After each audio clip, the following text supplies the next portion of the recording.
وہ لڑکی وہی تھی، حسین آنکھوں والی۔ میں وہ آنکھیں ہزاروں میں پہچان سکتا تھا۔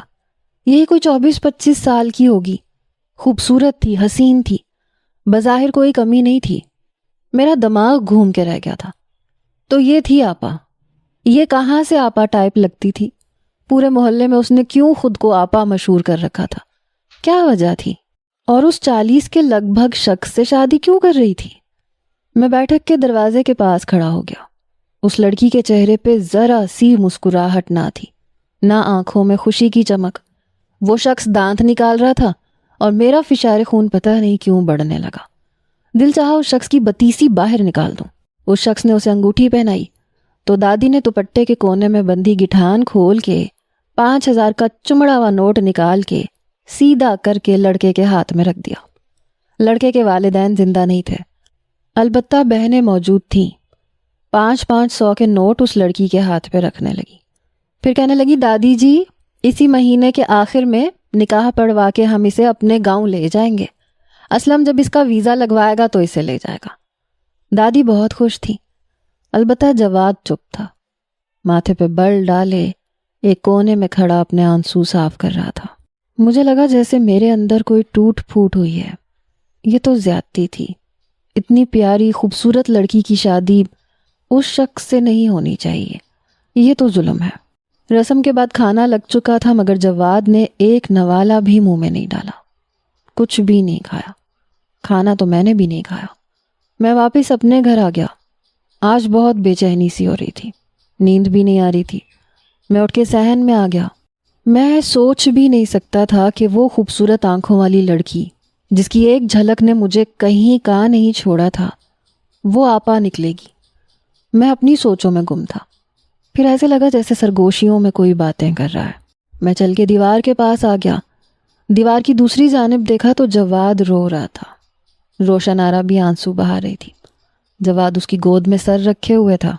روشن آرا اسے کہنے لگی، میرے جانے کے بعد دادی کو زیادہ پریشان نہ کرنا، مجھے تمہاری شکایت نہ ملے۔ روشن آرا نے کہا، ساتھ ساتھ اپنے آنسو صاف کر رہی تھی۔ وہ چڑ کے بولا، بہت تنگ کروں گا، دادی کی زندگی اجیرن بنا دوں گا، دادی کا گلا دبا کے جان سے مار ڈالوں گا۔ انہیں ویسے ہی قبر میں جانے کا اور سونے کا بہت شوق ہے، اپنے شوق کی خاطر آپ کی زندگی برباد کر رہی ہیں۔ اس کالو اسلم کے ساتھ آپ کی شادی کر رہی ہیں، آپ انکار کیوں نہیں کرتی؟ مجھے وہ اسلم ایک نظر اچھا نہیں لگا، تم مجھ سے شادی مت کرنا۔ جواد بہت غصے میں تھا۔ دل تو میرا بھی یہی چاہ رہا تھا کہ روشن آرا انکار کر دے۔ وہ کہنے لگی، بری بات ہے، ایسے نہیں کہتے، جیجا ہے تمہارا، اور جب مجھے اعتراض نہیں تو کیوں اول فول بکے جا رہا ہے؟ وہ کہنے لگا، تم نے دادی کے کہنے پہ ہاں کی ہے، سب جانتا ہوں میں، ورنہ یوں آنسوؤں کی نیا نہ بہا رہی ہوتی۔ رو کیوں رہی ہو پھر تم آپا؟ تم میری بہن ہو، میری ماں جائی ہو، مجھے پتہ ہے تو خوش نہیں ہے، چاہے مجھ سے جتنا مرضی جھوٹ بول لے۔ وہ چھوٹا تھا مگر سیانا تھا، بہن کے درد کو سمجھتا تھا۔ روشن آرا کہنے لگی، ارے کمبخت، دادی کی کس کو پرواہ ہے، مجھے تو تیری فکر ہے۔ پگلے، تجھے میں امریکہ بلا لوں گی، تجھے وہاں پڑھاؤں گی، تو ایک دن بہت امیر آدمی بن جائے گا۔ ابا کا خواب بھی تو پورا کرنا ہے نا۔ وہ جواد کے سر پہ ہاتھ پھیر رہی تھی، اسے سمجھا رہی تھی۔ تو تم میرے لیے اپنی زندگی برباد کر دو گی آپا، اس سڑیل شخص کے ساتھ جو تمہارے پکائے کھانے میں 100 نقص نکالتا ہے، کہتا ہے یہ کیا پکا لیا، میں تو پاستا کھاتا ہوں، مجھے تو چائنیز پسند ہے۔ گاؤں سے اٹھ کے امریکہ کیا چلا گیا، اپنی اصل اوقات بھول گیا کہ کسان کا بیٹا ہے، اور اب باتیں سنو اس کی، کمینہ کہیں کا۔ جواد بہت غصے میں تھا۔ آپا تم ہی تو کہتی ہو کہ انسان کو اپنا اصل یاد رکھنا چاہیے، کبھی تکبر نہیں کرنا چاہیے۔ جواد کی باتوں سے مجھے اندازہ ہو گیا تھا کہ نہ اس رشتے پہ جواد خوش ہے اور نہ ہی روشن آرا۔ بس دادی کی بات پر وہ چپ تھی۔ گہری سانس لے کے کہنے لگی، اب جو بھی ہے جواد، وہ میرا نصیب ہے۔ یہ سن کے میں رکا نہیں، میں واپس کمرے میں آ کے لیٹ گیا۔ کافی دیر تک روشن آرا کے بارے میں سوچتا رہا۔ مجھے پتہ نہیں کیوں دکھ ہو رہا تھا۔ سوچا کہ مجھے جواد سے دوستی لگانی چاہیے۔ میں اگلے روز اس وقت گھر سے باہر نکلا جس وقت جواد اسکول کے لیے نکلتا تھا۔ وہ پیدل ہی اسکول جاتا تھا، میں بھی اس کے ساتھ چلنے لگا۔ میں نے کہا، بہت مبارک ہو تمہیں بہن کی منگنی کی۔ وہ کہنے لگا، خیر مبارک۔ مگر ماتھے پہ بل تھے، منہ غصے سے پھولا ہوا تھا۔ میں نے کہا ویسے تمہارے بہنوئی زیادہ بڑے نہیں ہیں تمہاری بہن سے؟ وہ کہنے لگا امریکہ کا ٹھپا بہت بھاری ہوتا ہے دانیال بھائی، سارے عیب چھپا دیتا ہے۔ میں نے کہا یہ تو تم ٹھیک کہہ رہے ہو، لیکن بات یہ ہے کہ چلو خیر چھوڑو، میں کیا کہتا، اس لیے ادھوری بات چھوڑ دی۔ جواد کہنے لگا نہیں نہیں آپ بتائیں۔ میں نے کہا نہیں بس تمہاری بہن نے ایسے شخص کے لیے حامی کیوں بھری، یہ سمجھ نہیں آیا، اس کے تو اچھے سے اچھے رشتے آ سکتے تھے۔ جواد کہنے لگا یہی سارا مسئلہ ہے دانیال بھائی، ہم جہیز نہیں دے سکتے نا، اس لیے آپا کے رشتے نہیں آتے تھے۔ وہ اسکول میں پڑھاتی تھیں تو قادر بدماش ان کے پیچھے پڑ گیا تھا، وہ تو شکر ہے کہ اسے ہمارے گھر کا پتہ نہیں چلا، ورنہ زبردستی آپا سے شادی کر لیتا۔ اس لیے بھی آپا نے دادی کی بات مان لی، اور دوسری وجہ میں ہوں۔ میرے بہتر مستقبل کے لیے میری آپا اس کالو بڈھے سے شادی کرنے کو تیار ہو گئی ہے۔ جواد نے سب کچھ بتا دیا۔ میں نے کہا تو کچھ نہیں، لیکن دل میں بہت بے چینی تھی، میں پریشان سا ہو گیا تھا۔ یونیورسٹی گیا تو حوریہ مجھ سے کہنے لگی کہاں ہو تم؟ میں نے کہا یہی ہوں۔ کیوں کیا کام ہے؟ کہنے لگی میرے رشتے آ رہے ہیں دانیال، کچھ کرو۔ میں نے کندھے اچکائے، میں نے کہا میں کیا کروں؟ وہ کہنے لگی میں چاہتی ہوں تم میرا رشتہ مانگ لو۔ تم نے اپنے گھر والوں سے بات تو کر لی ہے؟ اس کی بات پہ میں نے کوئی جواب نہیں دیا۔ میں نے کہا اتنی بھی جلدی کیا ہے، ابھی تو میں شادی نہیں کر سکتا۔ وہ کہنے لگی وہ میرے رشتے آ رہے ہیں جواد، میری راہ میں رکاوٹ بن رہے ہیں، تم سے رشتہ طے ہو جائے گا تو میں سکون سے پڑھ سکتی ہوں۔ میں نے کہا اچھا میں پہلے اپنے گھر والوں سے بات کر لوں پھر بتاؤں گا۔ میں نے حوریہ کو ٹالا تھا، ساری پریشانی مجھے روشن آرا کے رشتے کی تھی۔ زندگی میں پہلی بار کوئی لڑکی دل کو بھائی تھی، اور اس کی شادی کسی اور سے ہونے جا رہی تھی۔ آج کل میں یہ سوچ رہا تھا کہ کیسے اس کی شادی رکوائی جائے، اوپر سے یہ حوریہ گلے پڑ رہی تھی۔ بڑی مشکل سے میں نے اسے ٹالا۔ میں نے سوچا کہ جواد سے بات کرنا کارآمد ہو سکتا ہے۔ پہلے میں نے جواد سے بات کی، میں نے کہا مجھے تمہارا ہونے والا بہنوئی اچھا انسان نہیں لگتا۔ وہ کہنے لگا کیا مطلب؟ میں نے کہا ایسے ہی سوچو، اتنی اس کی عمر زیادہ ہے، کہیں سے وہ تمہیں لڑکا لگتا ہے؟ جواد کہنے لگا ہاں عمر تو زیادہ ہے، شکل سے لڑکا لگتا بھی نہیں ہے، مگر ابھی تک میں نے اسے کچھ ایسا کرتے نہیں دیکھا کہ وہ برا انسان ہو۔ میں نے کہا امریکہ والے شریف تھوڑی ہوتے ہیں، ہو سکتا ہے وہاں کسی میم سے شادی کر رکھی ہو اور تمہاری بہن کو وہاں لے جا کے نوکرانی بنا دے۔ جواد کہنے لگا ہاں یہ تو دادی نے بھی نہیں سوچا، میں دادی سے بات کروں گا۔ میں نے کہا ان سے بھی بات کرنا اور اپنی بہن کو بھی بتانا، ساری زندگی کا معاملہ ہے، ایسے فیصلے اتنی جلدی نہیں کرنے چاہیے۔ میری بات سن کے وہ سوچ میں پڑ گیا۔ شام کو جب میں آفس سے واپس آ رہا تھا تو دادی گلی میں ہی بنے میڈیکل اسٹور سے دوائیاں لے رہی تھی۔ ارے کمبخت کہہ تو رہی ہوں اس پرچے پہ جو دوائی لکھی ہے وہ دے دے، وہ سامنے کھڑے نوجوان سے کہہ رہی تھی۔ کیسے دے دوں دادی، یہ ڈاکٹر کی پرچی 2 سال پرانی ہے، ڈاکٹر سے نئی پرچی بنوا کے لاؤ۔ میں جان بوجھ کے وہاں کھڑا ہو گیا۔ میں نے کہا دادی کیا ہوا آپ کو، ٹھیک تو ہیں آپ؟ کہنے لگی میں تو ٹھیک ہوں، پر وہ آپا کو بخار ہو گیا ہے، 3 دن گزر گئے ہیں، بخار میں فرق نہیں آ رہا، اور ایک یہ کمبخت مارا دوائی نہیں دے رہا۔ وہ لڑکا ضد ہوا، کہنے لگا دانیال بھائی دادی اماں پچھلے 2 سال پرانی پرچی دکھا رہی ہیں، میں ایسے تھوڑی نہ دوائی دے سکتا ہوں، پتہ نہیں مریضہ کی کیا کنڈیشن ہے کیا نہیں ہے، انہیں بولا ہے کہ ڈاکٹر کی نئی پرچی لے کے آئیں تو میں دوائی دے دیتا ہوں، مگر یہ لڑنے لگی۔ میں نے کہا دادی اماں بات تو ٹھیک ہے۔ وہ کہنے لگی ارے میری وہ پوتی ہے، میں جانتی ہوں اسی دوائی سے ہر بار ٹھیک ہوتی ہے۔ میں نے کہا آپ گھر جائیں، میں کسی ڈاکٹر کو لے کے آتا ہوں۔ وہ گھر چلی گئی۔ وہیں قریب میں ایک کلینک تھا، وہاں کی لیڈی ڈاکٹر کو میں نے کہا کہ ایک لڑکی بیمار ہے، وہ آ نہیں سکتی، آپ پلیز میرے ساتھ چلیں۔ اس وقت اس کے پاس اور کوئی مریض تھا بھی نہیں، اس لیے وہ تیار ہو گئی۔ میں اسے گھر کے اندر لے آیا، دیکھا تو سامنے ہی اسلم اپنے موبائل پہ PUBG کھیل رہا تھا۔ مجھے دیکھ کے اس کے ماتھے پہ بل پڑے، مگر مجھے غصہ آیا، بل پڑے تو پڑے رہتے، اسے نظر نہیں آ رہا تھا روشن آرا کی حالت کیسی ہے، 3 دن سے وہ بخار میں تھی۔ کہنے لگا دادی اماں یہ کون ہے؟ دادی اماں کہنے لگی یہ پڑوس میں رہتا ہے، لیڈی ڈاکٹر کو لے کے آیا ہے۔ وہ کہنے لگا اچھا اب تو ٹھیک ہو جائے گی نا آپ کی پوتی؟ 3 دن سے بازار کے کھانے کھا کھا کے میرا اسٹمک خراب ہو گیا ہے۔ دادی اماں لیڈی ڈاکٹر کو کمرے میں لے گئی۔ میں دروازے پہ ہی کھڑا تھا۔ روشن آرا کی پیلی رنگت آنکھوں کے گرد ہلکے دیکھ کے دل کو کچھ ہو رہا تھا۔ کیوں دے رہی تھی اتنی بڑی قربانی جس نے اسے بیمار کر دیا تھا؟ میں ایسا نہیں ہونے دوں گا۔ ڈاکٹر نے کہا کہ انہیں سینے کا انفیکشن ہو گیا ہے۔ میں یہ دوائیاں لکھ کے دے رہی ہوں، باقاعدگی سے دیں گے تو ٹھیک ہو جائیں گی۔ دوائیوں کا پرچہ میں نے پکڑ لیا۔ دادی کہنے لگی بیٹا لاؤ میں لے کے آتی ہوں۔ میں نے کہا نہیں آپ رہنے دیں، میں لا دیتا ہوں۔ میں نے دوائیاں لا دی۔ دادی کہنے لگی بیٹا کتنے کی آئیں؟ میں نے کہا رہنے دیں، اب آپ مجھے شرمندہ کر رہی ہیں۔ وہ کہنے لگی لو اس میں شرمندہ کرنے والی کیا بات ہے؟ بیٹا مجھے بتاؤ کتنے کی ہیں، میں پیسے دے دیتی ہوں یا پھر کرائے میں سے کاٹ لینا۔ میں نے کہا دادی کیوں غیروں والی باتیں کر رہی ہیں؟ میں کوئی غیر تھوڑی ہوں۔ تبھی وہ اسلم بھی اٹھ کے آ گیا، کہنے لگا تم غیر ہی ہو، اپنا تو میں ہوں۔ کیوں دادی؟ اچھا اب جلدی سے مجھے چائے بنا دیں، چائے پی کے ہی گزارا کر رہا ہوں۔ سوچ رہا ہوں جب تک روشن آرا بیمار ہے میں گاؤں چلا جاتا ہوں، اپنی بہنوں کے پاس رہ لیتا ہوں۔ میں نے دل میں دعا کی کہ ہاں دفع ہو جا اور پھر کبھی لوٹ کے نہ آنا روشن آرا کی زندگی میں۔ دادی کہنے لگی ارے نہیں میرے بچے، آپا ٹھیک ہو جائے گی، تم کیوں فکر کرتے ہو؟ وہ اپنے کمرے میں چلا گیا۔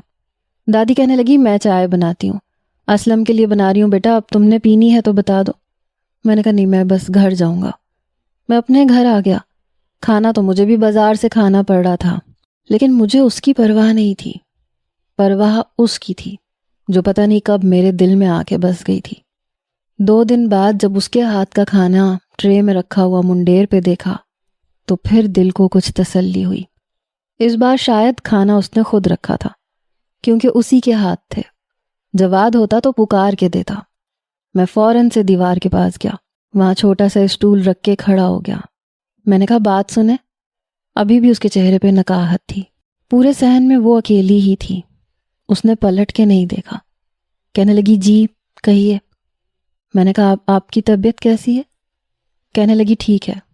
پھر کہنے لگی دیکھیں مجھے یہ اچھا نہیں لگتا، منڈیر پہ آ کے دوسروں کے گھروں میں جھانکنے والے لوگ۔ میں نے کہا مجھے آپ کی بہت فکر تھی، آپ کو برا لگا ہے تو آئی ایم سوری۔ وہ کہنے لگی جی ہاں مجھے برا لگا ہے، آئندہ مجھے اس طرح سے آواز مت دیجیے گا۔ بڑا سخت لہجہ تھا۔ پھر وہ باورچی خانے میں چلی گئی۔ بے دلی سے میں نے کھانا کھایا۔ میں نے آج تک اس کے لہجے میں لچک نہیں دیکھی تھی۔ وہ کسی مرد سے سیدھے منہ بات کرتی ہی نہیں تھی۔ یوں دیکھا جائے تو عادت تو اچھی تھی، مجھے اس لیے بھی بری لگی کیونکہ میں اس کے لیے جذبات اور رکھنے لگا تھا۔ میں اسے عزت سے اپنانا چاہتا تھا، اس کے بارے میں سوچتا رہتا تھا۔ شاید اسی لیے اس کی بات دل کو لگی، لیکن اس نے جو کیا تھا ٹھیک ہی کیا تھا۔ اب سمجھ میں آ رہا تھا کہ اس نے کیوں خود کو آپا کہلوانا شروع کر دیا تھا، تاکہ محلے کے مردوں کو یہ لگے کہ وہ کوئی بہت بڑی عورت ہے، کوئی اسے پریشان نہ کرے۔ پھر وہ یوں کسی کے سامنے جاتی بھی نہیں تھی، پردہ کرتی تھی۔ شرعی پردہ نہیں بھی کرتی تھی تو بھی محلے میں کوئی یہ نہیں جانتا تھا کہ اس کی عمر کیا ہے، کیونکہ میں نے دیکھا تھا کہ ان کے گھر پہ دودھ والا آتا تھا وہ بھی آپا ہی کہتا تھا، سبزی والا بھی یہی کہتا کہ آپا سبزی خریدنی ہے تو بتا دو، مطلب بنا دیکھے سب اسے آپا کہتے تھے۔ اور اس کی سب سے بڑی وجہ اس کی دادی تھی۔ شاید اسی لیے انہوں نے ایسا سب کچھ کیا تھا تاکہ ان کی پوتی پہ کوئی بری نظر نہ ڈالے۔ اگر یہ کیا تھا تو اچھا ہی کیا تھا۔ جتنی وہ خوبصورت تھی، بری نظروں کا پڑنا لازم سی بات تھی۔ ایک بار مجھے رات کو نیند نہیں آ رہی تھی، میں ویسے بھی اپنے سیمسٹر کے پیپرز کی تیاری کر رہا تھا، بہت محنت کر رہا تھا، جب مجھے لگا کہ صحن کی دوسری جانب سے نوک جھونک کی آوازیں آ رہی ہیں۔ میں نے کتاب بند کر کے اپنے ٹیبل پہ رکھی، کمرے سے باہر آ گیا۔ آواز روشن آرا کی تھی۔ آپ میرا ہاتھ چھوڑیں، یہ کیا بدتمیزی ہے؟ دوسری آواز اسلم کی سنائی دی۔ بدتمیزی تو تم میرے ساتھ کر رہی ہو، ارے تم منگیتر ہو میری، کل کو تمہاری اور میری شادی ہونی ہے، اگر کچھ دیر میرے پاس بیٹھو گی بات کرو گی تبھی تو انڈرسٹینڈنگ ڈیویلپ ہوگی، مجھے تمہارا شرمانا کمرے میں بھاگ جانا پسند نہیں ہے۔ وہ کہنے لگی میرا ہاتھ چھوڑیں ورنہ میں شور مچا دوں گی۔ وہ کہنے لگا بدتمیزی مت کرو ورنہ رشتے سے انکار کر دوں گا میں۔ تمہیں کہاں سے کہاں لے کے جا رہا ہوں میں، اور تم ہو کہ ارے تم نے اپنا علاقہ دیکھا ہے، اپنا گھر دیکھا ہے، اپنی اوقات دیکھی ہے، اور مجھے دیکھا ہے؟ تمہیں زمین سے آسمان پہ لے جانے والا میں ہوں، اور تم ذرا سی مفاہمت کے لیے تم تیار نہیں ہو۔ وہ کہنے لگی اسلم صاحب میرا ہاتھ چھوڑیں، میں اس قسم کی لڑکی نہیں ہوں، ہمارے ہاں اس طرح کی حرکتیں نہیں کی جاتی، یہ پاکستان ہے، بنا نکاح کے لڑکی اپنے آپ کو چھونے نہیں دیتی، میرا ہاتھ چھوڑیں، یہ نہ ہو میں آپ کو تھپڑ مار دوں جو پھر آپ پہ بہت گراں گزرے گا۔ میں نے ذرا سا سر اوپر کر کے دیکھا تو جواد گہری نیند سو رہا تھا اور اسلم نے روشن آرا کی کلائی پکڑ رکھی تھی جسے وہ مسلسل چھڑوا رہی تھی، اور وہ اسے غصے سے دیکھ رہا تھا۔ کہنے لگا بہت بدتمیز لڑکی ہو تم، اس بات کا انجام تم جانتی نہیں ہو کیا بھگتنا پڑے گا، تمہارے تو سارے کس بل میں شادی کے بعد نکال کے رکھ دوں گا۔ وہ کہنے لگی جو کرنا ہے شادی کے بعد کرنا، ابھی میرا ہاتھ چھوڑو۔ یہ کہہ کے اس نے اپنا ہاتھ چھڑوایا۔ اسلم غصے سے اپنے کمرے میں جا کے دروازہ بند کر چکا تھا، وہ وہیں جواد کی چارپائی پہ بیٹھ کے رونے لگی۔ میرا دل کٹ کے رہ گیا، اگر اس کے ماں باپ زندہ ہوتے تو یقیناً اس کی زندگی ایسی تو نہ ہوتی۔ بہت دل چاہا کہ اس کے آنسو صاف کروں، لیکن میں اس کا لگتا ہی کیا تھا۔ اگلے روز مہینے کا کرایہ جب میں دینے کے لیے گیا تو اتفاق تھا کہ دروازہ اسی نے کھولا۔ کہنے لگی جی کہیے۔ میں نے کہا وہ کرایہ دینا ہے۔ اس نے اپنی ہتھیلی آگے بڑھائی۔ میں نے کہا آپ سے کچھ بات بھی کرنی ہے روشن آرا۔ میں نے اس کا نام لیا تو کہنے لگی آپا کہا کریں مجھے، کتنی بار سمجھایا آپ کو میں نے کہا میں اپنے سے 4-5 سال چھوٹی لڑکی کو آپا نہیں کہہ سکتا۔ یہ سن کے اس نے اپنا ہاتھ پیچھے کھینچ لیا۔ کہنے لگی اچھا تو وہی ہوا جس کا مجھے ڈر تھا، آپ تانک جھانک کرتے ہیں ہمارے گھر میں نے پہلے ہی دادی سے کہہ دیا تھا کہ کسی بڑی عمر کے شخص کو رکھنا بہتر ہوگا، کم از کم اس بات کا ڈر نہیں ہوگا کہ وہ دوسروں کے گھروں میں جھانکے گا۔ دادی تو آپ کو بہت شریف انسان سمجھتی ہیں۔ میں نے کہا باخدا میں بہت شریف انسان ہی ہوں، میں نے کبھی آپ کو دیوار کی اوٹ سے نہیں دیکھا۔ وہ اتفاقیہ ایک بار نظر پڑ گئی تھی، وہ جس دن اس بدماش نے آپ کے ساتھ بدتمیزی کی تھی اور آپ نے تھپڑ مارا تھا اور اس نے آپ کی کلائی پکڑی تھی تو آپ کا چہرہ دیکھا تھا، مگر تب یہ نہیں پتا تھا کہ وہ آپ ہی ہیں۔ میری بات سن کے وہ کچھ تذبذب کا شکار ہوئی۔ کہنے لگی کرایہ دیں، مجھے مزید اس موضوع پہ بات نہیں کرنی، اور کوشش کریں 1 مہینے کے اندر اندر اپنا انتظام کہیں اور کر لیں۔ میں نے کہا آپ مجھے غلط سمجھ رہی ہیں، دیکھیں نہ چاہتے ہوئے بھی آپ لوگوں کی آوازیں مجھے سنائی دیتی ہیں، ایک دیوار کا ہی تو فاصلہ ہے۔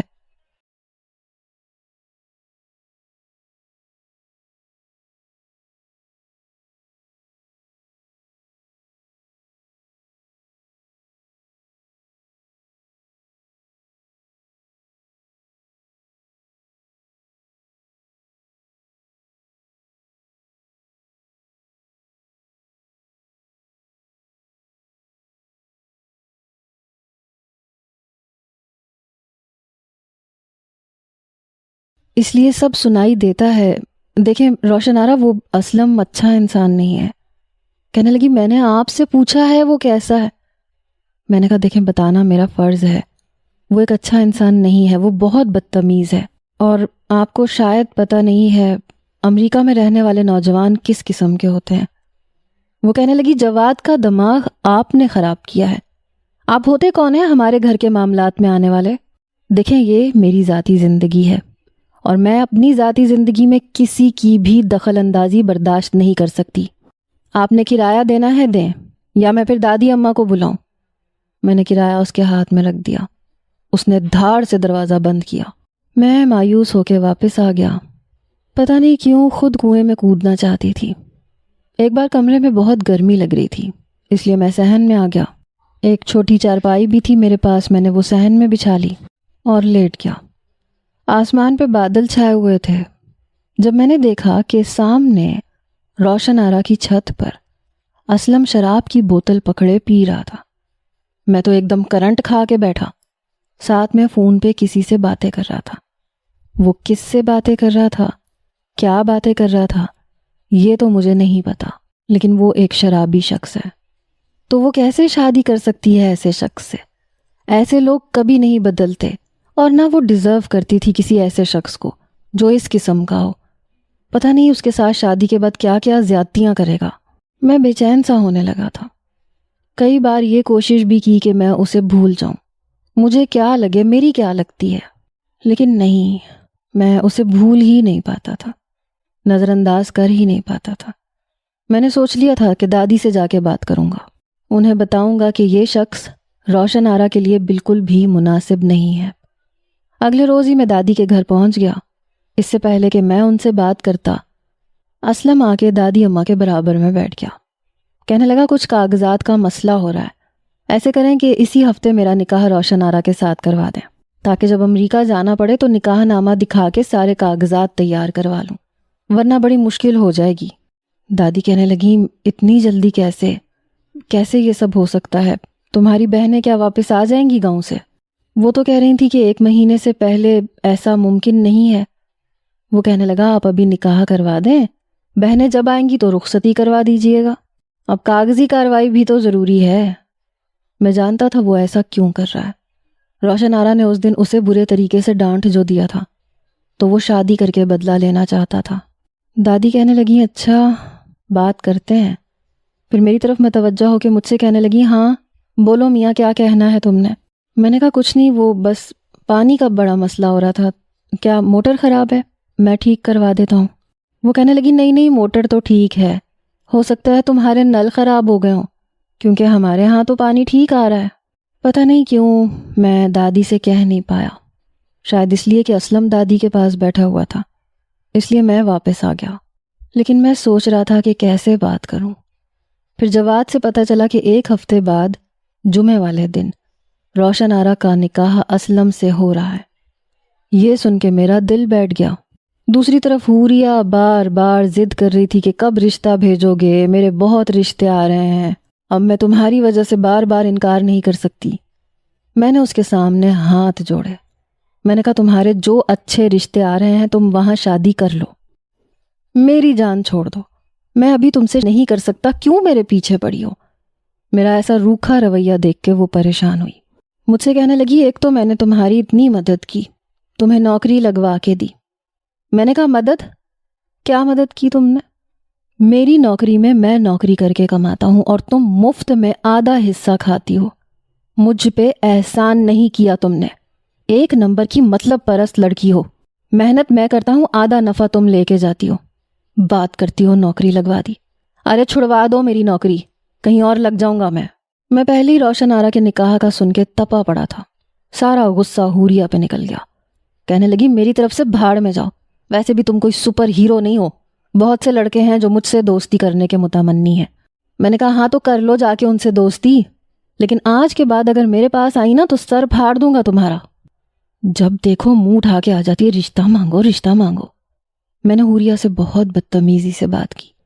پھر میری نظر اپنی ہی یونیورسٹی کے چند لڑکوں پہ پڑی جو کچھ بدماش ٹائپ کے تھے، چھوٹی موٹی چوریاں اور بدماشیاں کرنا، لوگوں سے پیسے لے کے چوری چکاری کرتے، بدماشی بھی کرتے تھے۔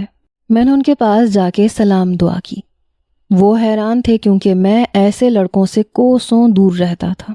کہنے لگے خیریت، تم نے کیسے سلام کر لیا؟ میں نے کہا مجھے تم لوگوں سے کام ہے، تم لوگ پیسے لے کے کام کرتے ہو، میرا بھی کام کر دو، میں تم لوگوں کو اس کام کے 25,000 دوں گا۔ وہ لڑکے ہنسنے لگے۔ 25,000 میں تو ہم کسی کا کام نہیں کرتے، کام کروانا ہے تو 1,00,000 لیں گے۔ اچھا بتاؤ کسی لڑکی کو اغوا کروانا ہے؟ میں نے کہا نہیں لڑکی کو اغوا نہیں کروانا، وہ ایک لڑکے کو کروانا ہے۔ ابھی تک جتنے پیسے میں نے کمائے تھے سب میرے پاس جمع تھے، 1,00,000 سے اوپر کی رقم تو تھی ہی، اس لیے میں سوچ چکا تھا کہ وہ رقم دے کر اس لڑکے کو عین نکاح کے دن اغوا کروا دوں گا، اور ظاہر سی بات ہے جب کوئی دوسرا نظر نہیں آئے گا تو اس کی دادی نکاح کے لیے مجھ سے کہہ دیں گی، یوں شادی بھی ہو جائے گی اور میں اس لڑکی کو اسلم نامی شخص کے ہاتھوں سے بچا بھی لوں گا، اور میری بھی عزت رہ جائے گی کہ میں نے ان کی پوتی پہ بری نظر نہیں ڈالی۔ اپنی طرف سے میرا پلان بالکل کامیاب تھا، لیکن میں نہیں جانتا تھا کہ یہ سب بھی ہو سکتا ہے۔ میں نے 1,00,000 کی رقم ایڈوانس دی، ان لڑکوں کو اسلم کی تصویر بھی دکھائی اور یہ کہا کہ اسے کچھ نقصان پہنچانے کی ضرورت نہیں ہے، بس جب میں کہوں تو چھوڑ دینا۔ وہ لڑکے کہنے لگے ٹھیک ہے۔ میں مطمئن ہو گیا۔ جس دن نکاح تھا، جیسی اسلم اپنی شیو بنانے کے لیے گیا، میں نے ان لڑکوں کو فون کر کے بتا دیا۔ بہرحال ابھی بھی دل زور زور سے دھڑک رہا تھا، کیونکہ ایسا کام میں نے پہلے کبھی نہیں کیا تھا۔ روشن آرا بھی پارلر سے تیار ہو کے آ چکی تھی۔ شادی کے انتظامات میں سب سے پیش تھا۔ دادی تو میرے احسانات میں دب کے رہ گئی تھی۔ کہنے لگی تم نے تو آپا کے بھائی ہونے کا صحیح حق ادا کیا ہے، جیتے رہو، خوش رہو۔ بہرحال بھائی لفظ مجھے کوئی خاص اچھا نہیں لگا تھا، لیکن پھر بھی میں نے سوچا نکاح سے پہلے سب بہن بھائی ہوتے ہیں۔ اماں کی کہی ہوئی پرانی سی بات یاد آئی، جو اکثر بچپن میں وہ ہمیں کہہ دیا کرتی تھیں کہ جاؤ محلے کے بچوں کے ساتھ کھیلو، اور جب میں کہتا تھا کہ ان میں تو لڑکیاں بھی ہیں تو امی کہتی تھی تو کیا ہوا رے، لڑکے لڑکیاں سب بہن بھائی ہوتے ہیں۔ میں نے سوچا چلو شادی کے بعد تو یہ بہن بھائی والا قصہ ختم ہو جائے گا۔ بہرحال وہ دلہن بن کے آ چکی تھی، کافی اداس لگ رہی تھی، بار بار ٹیشو پیپر سے اپنی آنکھوں میں آنے والے آنسو صاف کر رہی تھی۔ میں نے دل میں سوچا بہا لو آنسو، آج رات کے بعد تمہیں آنسو نہیں بہانے پڑیں گے، اتنی خوشیاں دوں گا تمہیں۔ بہرحال وقت گزرنے لگا۔